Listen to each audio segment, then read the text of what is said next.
New patch, new tier list, but not much has changed since the recent patch. Riot has only done some bug fixes, some minor tweaks, and nothing really that influences the meta in any way. Let's take a look at the tier list, but there's one thing I want to announce that comes a little bit later into the video. It's about our collaboration with Dream for You and a massive giveaway. So first up, we have the Baron Lane tier list. We start with Jax as the pick of the patch still, and Volibear for the tank department.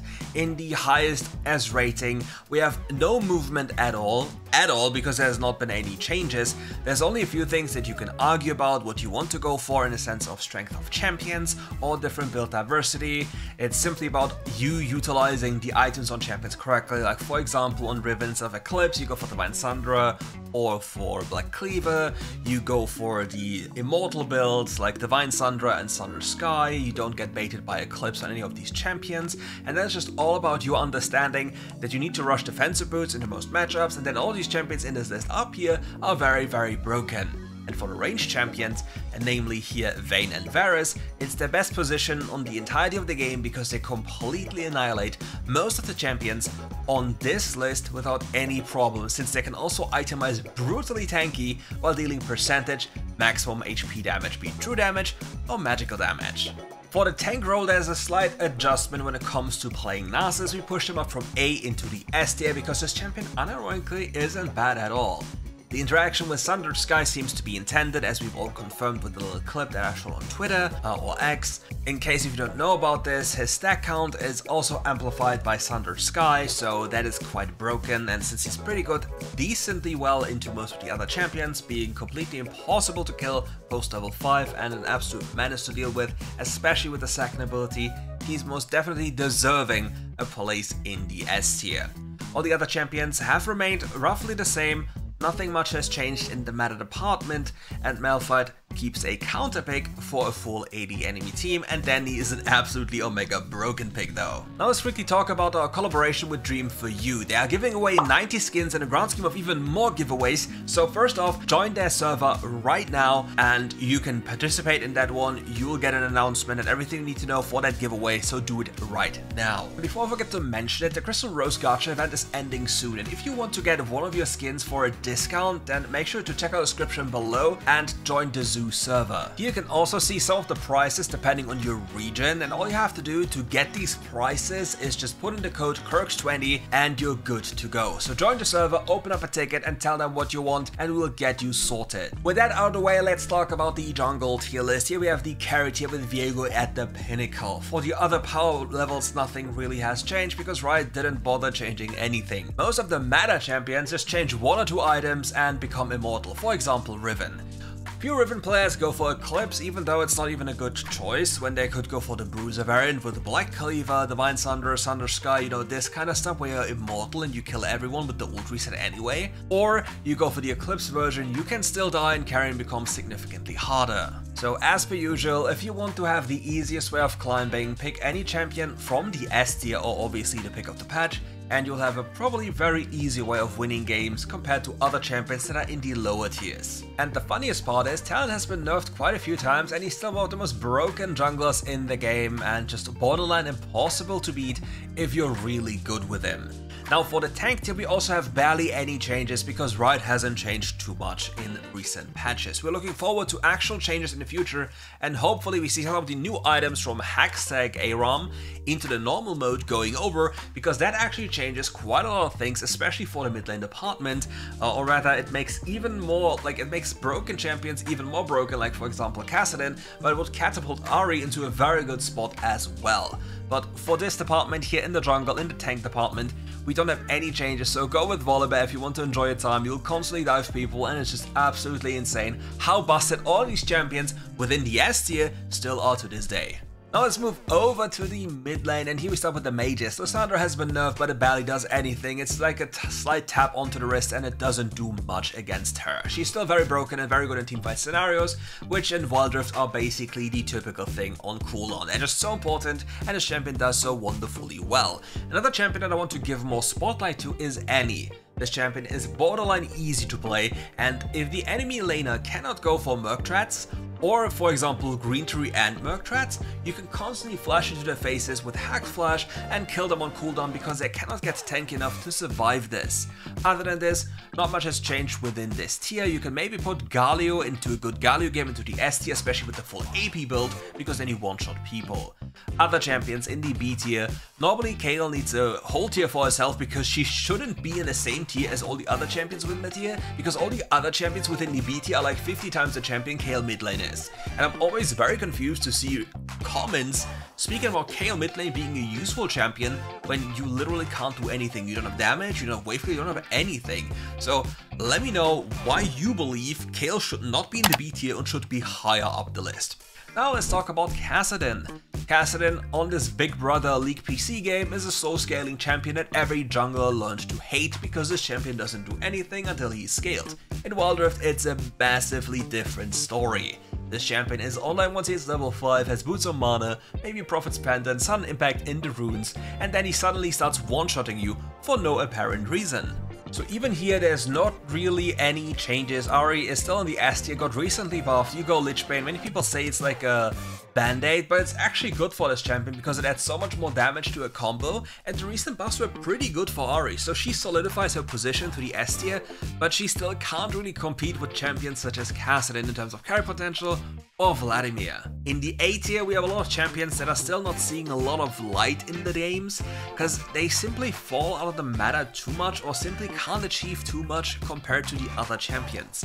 Tal is a champion that is just way better in the jungle, Zed is way better in the jungle, and Katarina and Fizz, like Fizz even is better in the jungle, and Katarina just doesn't really perform in recent memory, at least in recent memory of mine. For the other tier, we still have Jace at the pinnacle there. He'll forever be there unless I want to put Yasuo there. I can also put Yasuo there if you want to, because Yasuo is such a cringe champion. I think for this time I'll actually do it. I'll put Yasuo up there, because this champion is so cringe annoying and so unbelievably busted that everyone, including me with one hand, can play this champion and still win lane because he simply doesn't die. Other champions in the mid lane are pretty annoying to face. For example, Varus is a monster, Tristana is a monster, you can even put Corki there, but Corki isn't providing as much as the other champions are providing simply due to their kit or how they scale. Corki just has a lot of damage and is annoying to deal with, but Tristana has the mobility, the burst damage, everything, the tower taking potential, the reset potential. Varus just kills everyone, like you know where I'm going with this. As per usual, let's tackle the AD carries now. Varus is still at the pinnacle of this row without anyone even being remotely close. Kai'Sa is relatively close though with the tank pull simply because you can't die. Jhin has been recently buffed as well as Sivir, so that actually makes a difference because these champions have gotten a lot better, damage-wise at least. And all the other champions within the S tier, like when it comes to AD carry, you can only realistically blind pick Varus all the time and Ezreal in current or modern times. All the other champions are more like champions you want to pick with certain drafts in mind, or certain enemy champions on a team, or certain champions on your team. For example, if you have a Lulu, you can just pick Tristana and be like, yeah, whatever, you know. If you have a Rakan, you can play Samira. If you have, if the enemy team has specific frontline champions and you can only hit the backline through the frontline, Sivir becomes very broken. And if you're a good Draven player with a good support champion as well, you can just blind pick Draven.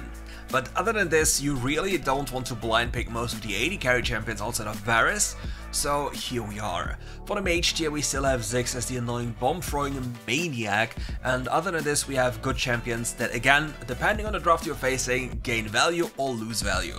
However, with the current trend of this Seraphine tank stuff, you can obviously go a tankier version of Seraphine, but as a carry on bot lane, when you are supposedly the one who's supposed to farm, it doesn't work too well, but it's definitely a high impact, low effort champion, such as all the other champions within this tier or below. Just depending on what you're facing, it's just so much better to pick champions from the S tier, especially Lux or Seraphine. These champions are just so good compared to all the other champions that it would actually not even be fair to have them all listed in the S tier, but that these champions are still very good, and for the list simplicity's sake, I don't want to differentiate too much here. Now let's tackle the support role, and here we have the engaged tier. From all the champions within the S tier, Thresh is by far the weakest. Outside of his early damage, he doesn't really offer too much and is way too high effort compared to all the other champions within the same tier. Galio and Gragas are more like champions you want to pick in competitive because of their ability to destroy a fight, to start a fight, to rotate around the map, which simply doesn't work too well in solo queue. But all the other champions within the S tier are just very good to just pick every single game, but like especially Leona is absolutely crazy right now. Ornn is insane, Nautilus is insane, Set is insane, Jarvan is insane. You see, all of these champions are so good at what they're doing and are so low effort compared to, for example, Thresh. Now let's talk about the Protect tier. Lulu is still at the pinnacle, and for Seraphine and Janna I've bumped them up one tier for the following reason. Many of you are utilizing the Glacial Janna build. I believe Ahri is a lot better because you protect the AD you're granting. Still makes the champion, it's more of a spectator champion sadly still. You are not actively influencing the game outside of your roaming potential because your shield is not, like you don't choose who you shield, it's just more about you literally micromanaging yourself to be in an angle so far away that you have only one allied unit in your area, so your shield always shields the one you want to shield, and that's super high effort and puts you out of position then again. So yeah, but still with Ahri, she's a lot more potent, especially since she protects these bonus AD she runs. Seraphine here is not running Glacial, you'd prefer running Phase Rush for the cooldown reset. You'll be a W like a second ability max. You'll perma shield your entire team with I think 6-second cooldown. You'll invest into tanky stats. You don't really care about AP, you're just constantly spamming your second ability with a lot of ability haste while being super tanky. Now to Sona. Sona is a champion, I just can't be friends with her. You can never really blind pick. She has gotten kinda good into somewhat of an engage, but can't deal with hard engage. She works pretty well in lobbies that don't work coordinated because she gets to scale and is annoying, but I simply can't do it and put it into the S tier. I just have to stay with her in the A tier. However, to make it more fair, I've put the other champions a little bit below, like Shen and Narcissus. Narcissus is a Senna exclusive pick. Shen is an exotic version that you can pick for support, but it would be probably his weakest position outside of mid lane. And AD carry of course, and Morgana is just a counter pick that you otherwise would never ever dream of using as a support. Now for the carry tier, here we have Karma as the pinnacle of the champions, still and probably forever until they nerf her or buff her again, because too many people are running the tank build, and if you're running the tank build you don't deal any damage, the winner of the champion probably drops because other champions do the same that you do with the tank build, just a lot better, so there's no reason, like no real reason to play Karma in the first place. But probably soon another AP buff on this champion, making her completely and utterly broken.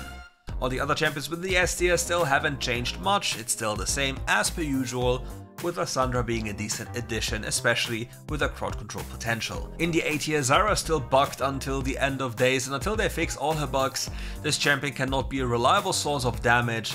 So yeah, let's see what happens in the future. If there's one exception, it could be Brand into melee drafts as well as Swain into melee drafts that don't do percentage damage, where you can live this super tanky scenario where you're just constantly fighting, like the broken support type of thing, where you're just tanking for 15 days, I go into the kitchen, make myself some, I don't know, steak, and come back, he's like, oh, he's still tanking, I see, let's see tomorrow.